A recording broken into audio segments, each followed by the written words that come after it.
Zero Hour. I'm your host, Richard RJ Eskow. Hard to believe we're 3/4 of the way through January already, but still a good time to look at what might be coming up for us in the coming year economically and what new data we've uncovered recently. I always look forward to speaking to my next guest about that. Heidi Shierholz is president of the Economic Policy Institute, which can be found at epi.org. That's a nonprofit, nonpartisan think tank. Nonpartisan, which I always distinguish from bipartisan, nonpartisan, that researches economic trends and the impact of economic policies on working people, on serving racial justice, gender equity, and so on. She is a labor economist herself, and I've been following her work in that regard for many years. So without any further ado, Heidi Shierholz, thanks for coming back on the program. Thank you so much for having me. It's a pleasure to be here. Well, it's always great to have you. And as it turns out, you guys, as we record this, have just released a report, so maybe we can start there on unionization.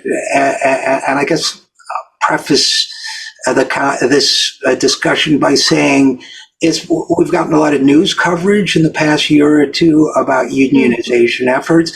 That is uplifting. It's encouraging. It's great to see groups arising, grassroots groups, Amazon Labor Union, Starbucks unionization efforts, and so on. But overall, this is still a mountain waiting to be climbed to get unionization where it needs to be, isn't it? Yes, it is. So what we saw, what you just said is correct. We just got the 2022 unionization numbers out this morning. And what they show is that in 2022, unionization actually rose. There are 200,000 more people represented by a union in 2022 than there were in 2021.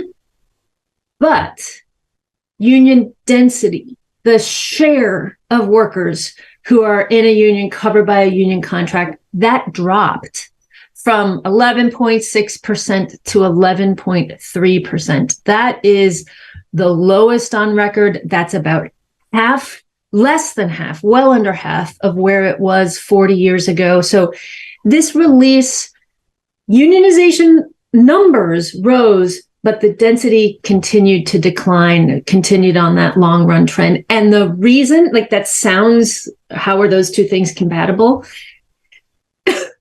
The way they are compatible is pretty straightforward.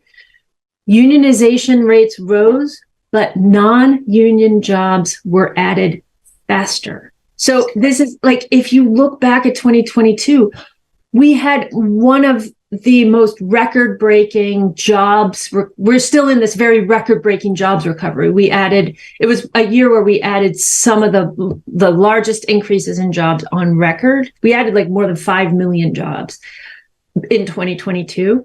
And so unionization rose, but it just couldn't keep up with this real flood in of new jobs. And so the density went down.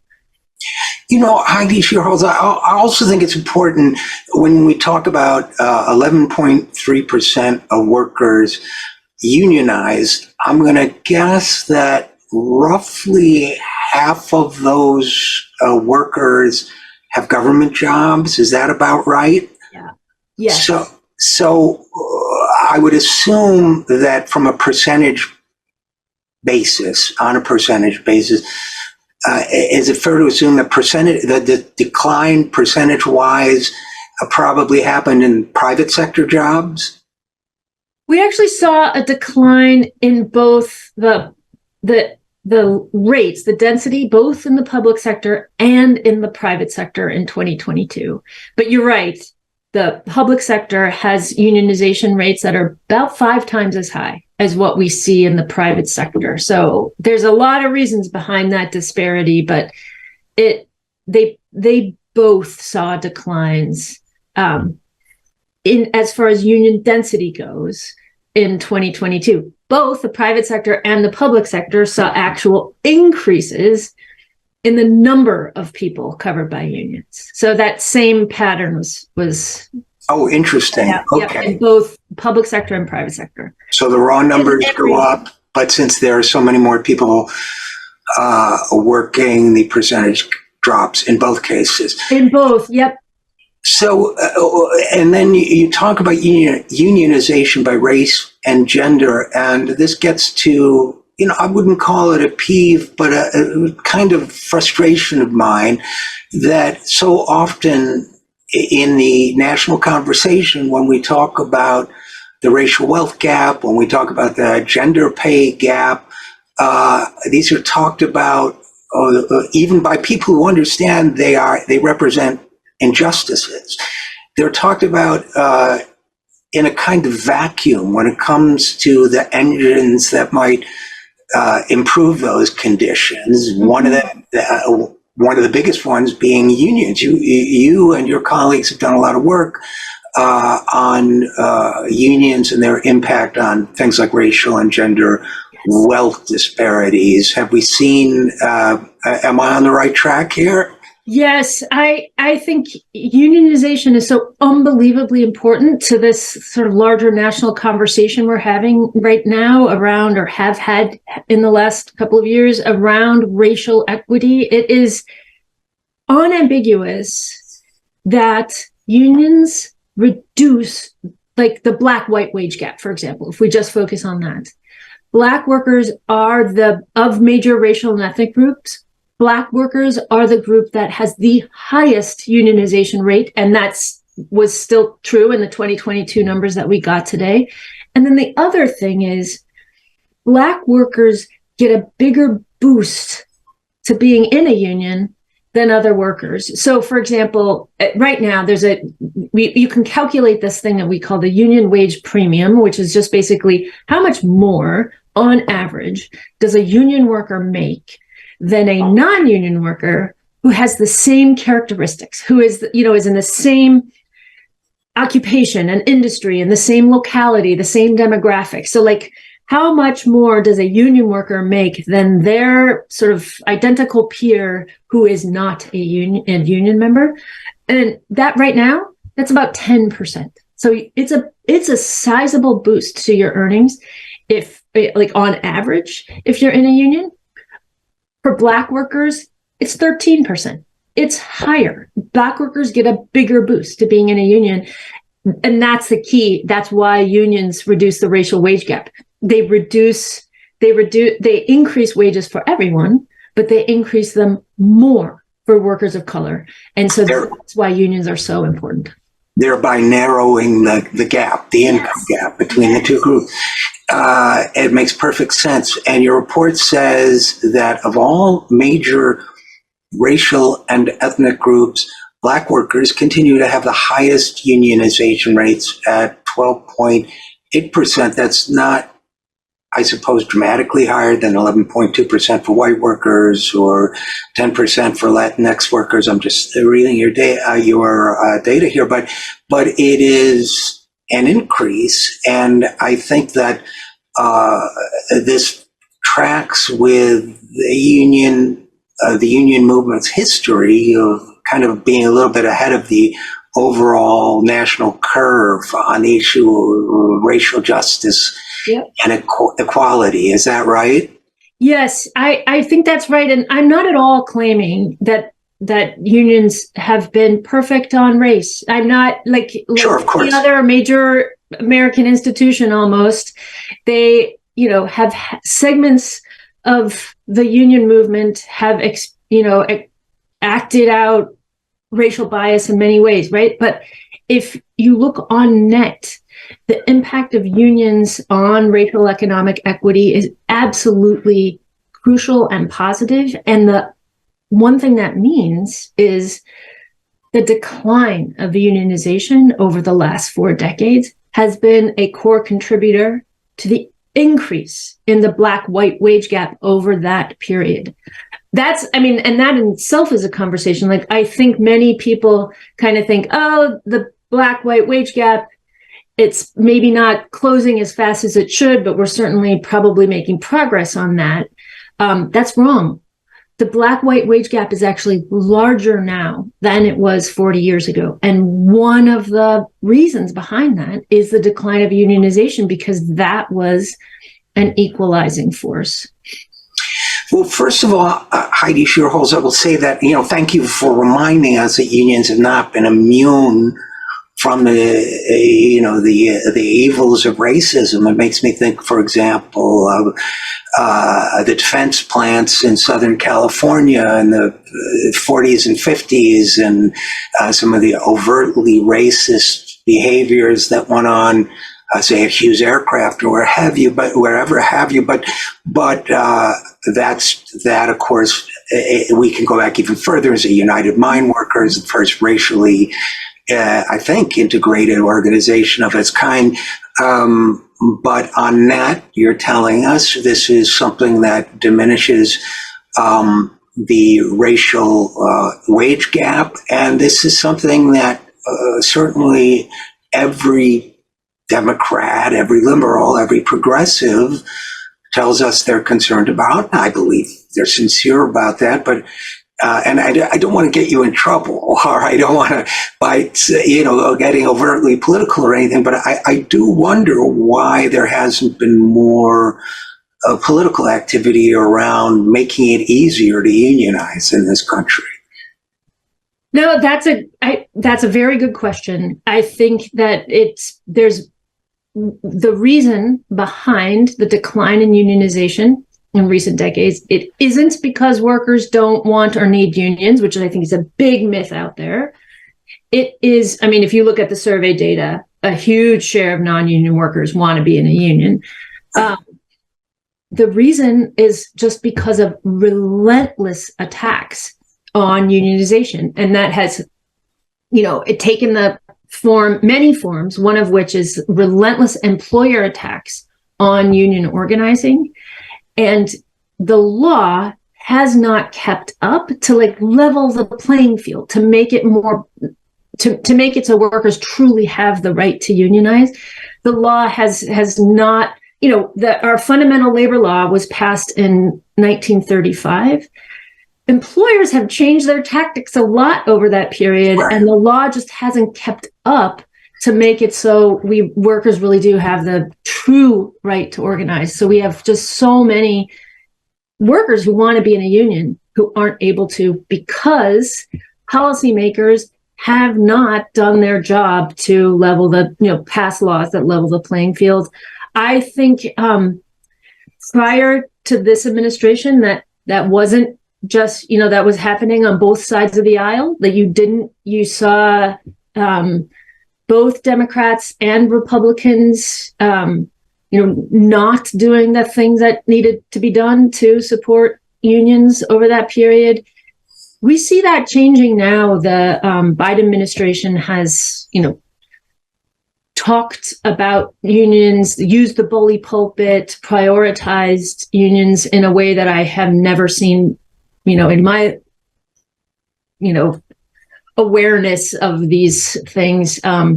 So it does seem like there's a change. There's this sort of broader kind of awakening of the importance to a fair economy of workers being able to, join together with their coworkers to make collective demands. It's a long time coming. Well, I agree, and people are talking about it more. Of course, I would love to see whether it's a revival of the Employee Free Choice Act or some kind of legislation, or it's going to be tougher now, but something concrete to make it easier for workers to organize. And I think, obviously you're an economist, not a political scientist, but I would think that it would also be politically extremely popular to do so, because as I wish I'd seen your tweets. You sent some tweets which answered the questions I had when I began reading your report. I had to scroll down to figure it out, and that's at H Shierholz, the HSHIERA H. I'm sorry, HSH Hierholz. You have a series of tweets about this report, and one of the items that struck me, and I had to say, how did they figure that out? But you explain, is evidence suggests that in 2022, more than 60 million, that's 60 million workers wanted to join a union but couldn't. That, to me, that's a movement in waiting. Yeah. Yeah. So that's totally right. I can go into the calculations if we want, but I'll talk about the policy side of this for a second. So there is this really important piece of legislation called the PRO Act, the Protecting the Right to Organize Act. It is really good. It would take it would do so much to improve, really make it so workers who want to be in a union would be able to be in a union, like really protects the right to unionize. It passed the House the last House, not this one, but on a bipartisan basis. Like it had support. Of course, it's not going to make it through the Senate. It didn't make it through the Senate filibuster in the last Congress, and it's not going to go anywhere in this one. So it really is a matter of things are kind of stalled because of Congress, because of the makeup of Congress right now at the federal level. There are things that can be done at the state level. There's some restrictions for what's possible, for example, there's many states where public sector workers don't have the right to bargain collectively. States can pass laws to make that true, to make that possible. We know that our national labor law, the National Labor Relations Act, doesn't cover some groups of workers like farm workers. States can pass laws that cover farm workers, give farm workers collective bargaining rights. So there's things that states can do while the national government is sort of locked on this. But we really do need that fundamental reform at the federal level. And while we are in this state of stasis, for lack of a better term, congressionally, legislatively, at the federal level, and I'm glad you mentioned the possibilities for state action, but I was also wondering about executive action. Your report also says that between October 2021 and September 2022, the National Labor Relations Board saw a 53% increase in union election petitions, the highest since 2016, fiscal year 2016. And I'm wondering, are they adequately staffed? Is there anything else the president can do to support unions? Does he need to beef up the NLRB? Does he need to do other things that would help? Yeah, so the problem is that kind of appropriation goes through Congress, but the NLRB, which enforces the National Labor Relations Act, they're the National Labor Relations Board, the NLRB, they did get an increase in funding, which was this time around, which was really, really important. It should have been larger, but it was an increase. They had been flat funded for a very long time and would not have been, they would have been facing massive layoffs if they didn't get some kind of increase. So that is, that's important. Another thing that governments can do is use the power, their spending power, to do things like strengthen labor standards and institutions like unions. So the federal government actually spends a lot of money through its contracts for everything from like building roads to providing concessions at national parks to, it's just like a huge gamut of the kinds of things the federal government contracts out for. And that's a place where they can put, it's conceivable that they could put restrictions on what kind of firms are able to get those contracts. Obviously, they don't just give them to any firm. You could see, and this is the kind of thing that happened during World War II, that there were restrictions on like defense, who could get defense contract. We were fighting the Nazis, and they put restrictions on who can get defense contracts, that they were union shops. So if it was done at that point, it could certainly be done now in terms of sort of wielding that spending power to say, we're not going to give big, expensive, spend our billions of dollars giving big, expensive contracts to firms that are union busters. That's one way that the federal government could really make a difference while Congress is not doing the job. Yeah. And I certainly hope they listen to you about that, because I think that's so critically important. I do want to get to a couple other topics that you guys are working on at EPI and maybe what's coming up. But before we do, I'll just throw this out there that there are, as you well know, countries in the world that have something called sectoral bargaining, where every worker in a particular industry or sector, they bargain on behalf of the entire workforce. This is my understanding, of course, correct me if I'm wrong. And therefore those are, one company can't underbid another or undercut another, or by not being unionized. And personally, I think that's an idea that is compelling. I don't know about the political, architecture of making that happen, but what do you think of sectoral bargaining? It is compelling. Right now, we have, when unionization happens, it goes company by company by company. That's a slow process, right? If it could do the whole sector, that's a different kind of game. There've been some kind of things that get kind of close to that in the US. Like we have in New York, there's, and I think it's just in New York City, but let's just say New York, that has wage boards for fast food workers. So it actually sets the wages for fast food workers, not just at one company, but more broadly. So it kind of gets at that idea of sectoral bargaining. It's not robust in the way a union contract is robust, where it doesn't just set wages, it also sets benefits and parameters around schedules and to pay time off and all the other stuff that goes along with being in a union. But it's sort of pointing in that direction.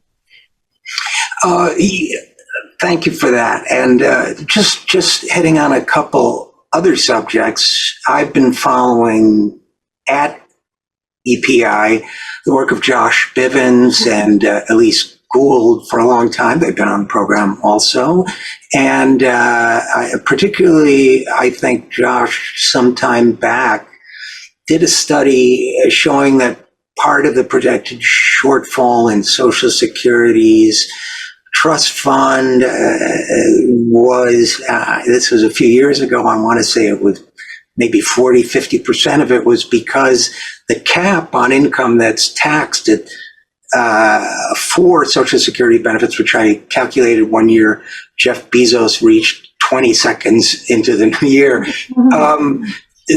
After that, of course, the payroll tax, that funds Social Security is no longer applied. And he said, a pretty significant chunk, I don't remember the precise number, was because of that cap. That was contributing to the shortfall. He, Bivens and Gould, just the other day released a study saying that a record share, we've had a new high therefore, record share of earnings was not subject to Social Security taxes in 2021, which I would assume means that just exacerbates the problem. Yep. And so what if any, again, I suppose this requires congressional action, right? Yes, it's a really good point. A huge part of the Social Security shortfall is there because of increasing inequality, and it's exactly what you said, as inequality increases, more of the cash is earned by these really rich people who earn at the very top instead of being earned by the bulk of people who make sort of middle class wages. That you have just this bulk of people making middle class wages earn just less of the overall money. Much more of the overall money is being earned by these really rich people, and that means this group that's under that cap isn't contributing as much as would be expected. The cap is just way, way, way too low. Increasing that to a reasonable level would make a big difference in our Social Security shortfall. And one of the reasons that we have that shortfall is the folks who sort of set up the program or tweaked it along the way didn't account for the massive increase that we have had for the last 4 decades, continue to have the massive increase in inequality that created that situation. They didn't expect it to happen, but lo and behold, here we are. Right. I think that was 1983, right? And the Greenspan Commission, and the shape of inequality has just become more distorted since then. So you guys at the Economic Policy Institute have a lot of areas of research. I will spare you and me both a conversation about the debt limit ceiling, because it's kind of outside. We all need a break from that once in a while. But and you as an economist, I figure you especially need a break from it.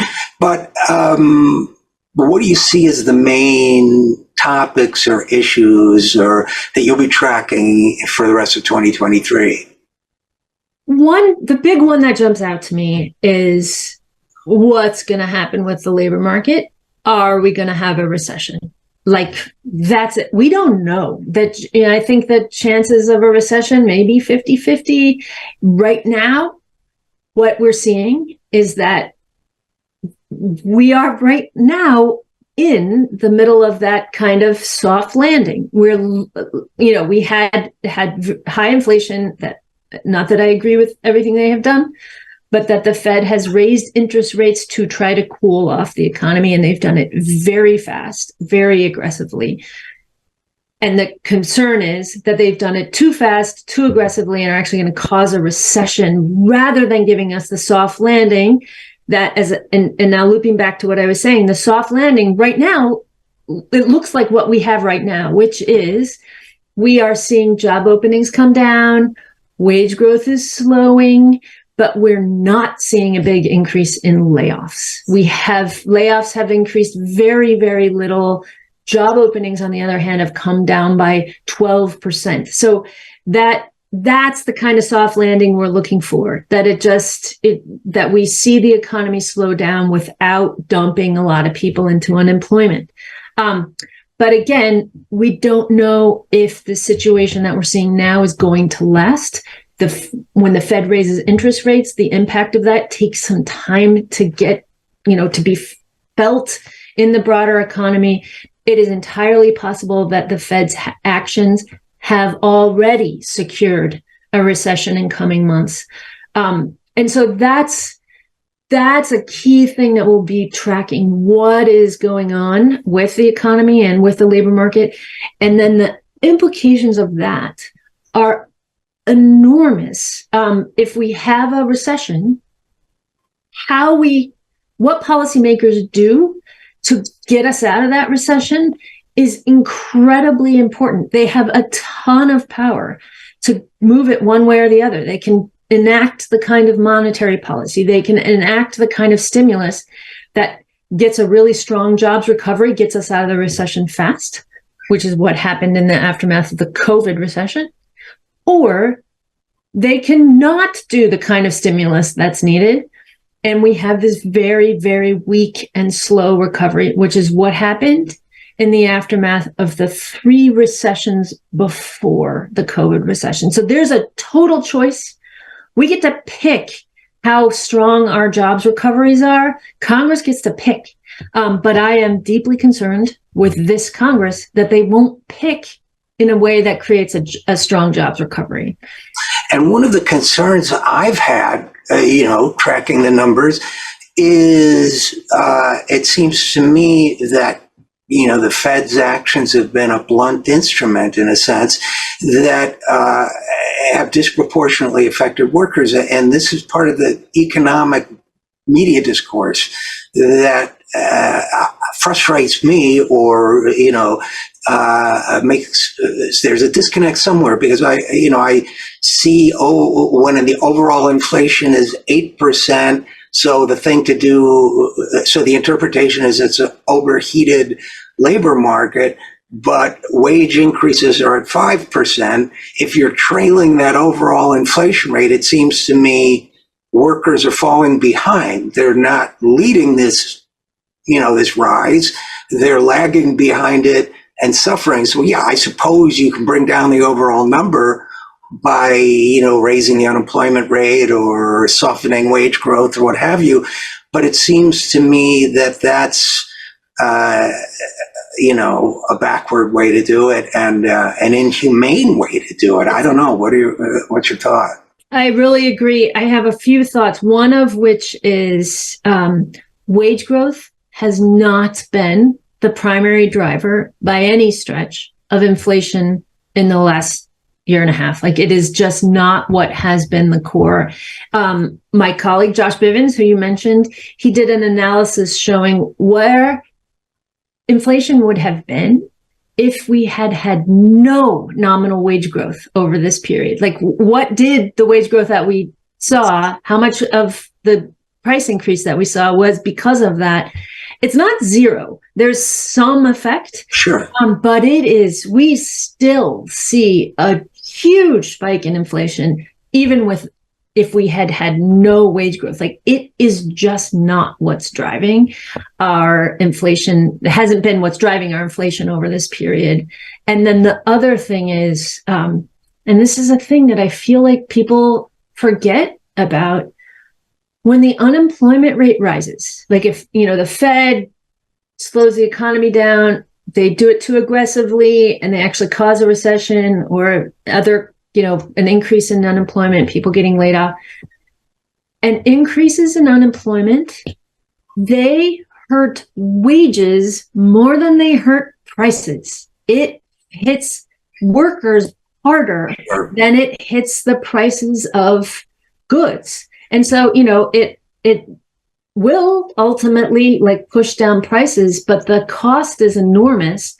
And so the other thing that is worth keeping in mind is that our inflation is coming down. It has peaked. Right. It's clearly coming down. The sources of our inflation you can look at, those are totally abating. Like, one of the things driving our inflation was, high gas prices and food prices because of the invasion of Ukraine. Those you can clearly see are coming down.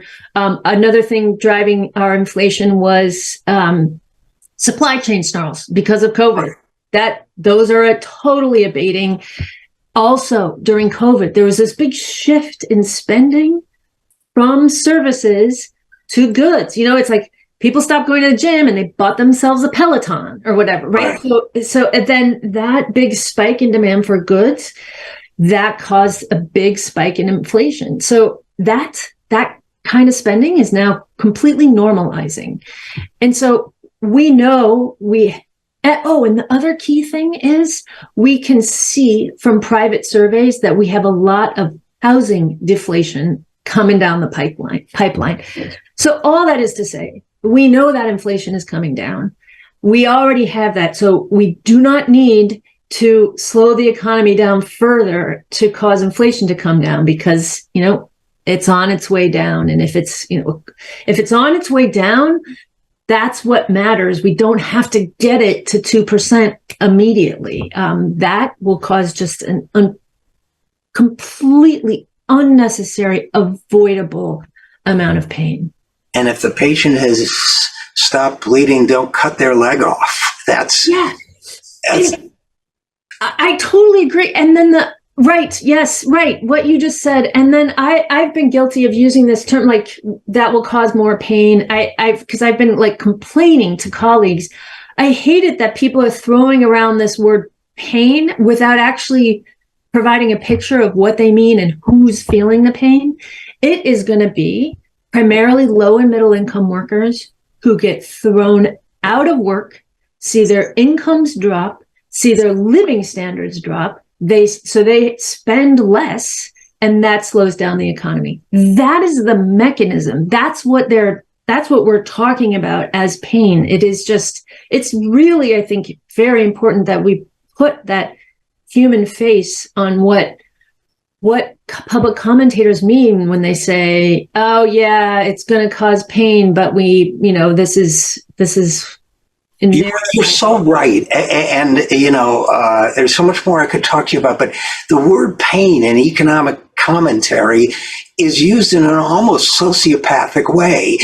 It's so dispassionate. Oh yeah, there's going to be some pain. Well, not you, buddy. You're not going to be the one, you're the guy with the NBC contract. You're not the one, or whatever, CNN. You're not the one. So, if you're going to talk to me, let's see the faces of the people in pain. Let's not use it as an abstract term. So you got me, worked up about that. But it's one of those trigger words for me too, because it's used in the opposite of a compassionate way. So, we need a little pain here, but unfortunately, we're going to have to leave it there for now. I encourage people to check out the work you do and support it at epi.org. And again, my guest is Heidi Shierholz. She is the president of the Economic Policy Institute and a labor economist. There's so much more I could ask you, including all these 2 million people out of the workforce and everything else, but it's late. You've had a long day. We've all had a long day, so I'll let you go, and perhaps we'll have an opportunity to talk again soon. That sounds great. It's been a real pleasure. And same here. Thank you so much. And we'll be right back after this. I'm Richard RJ Eskow, and this is The Zero Hour.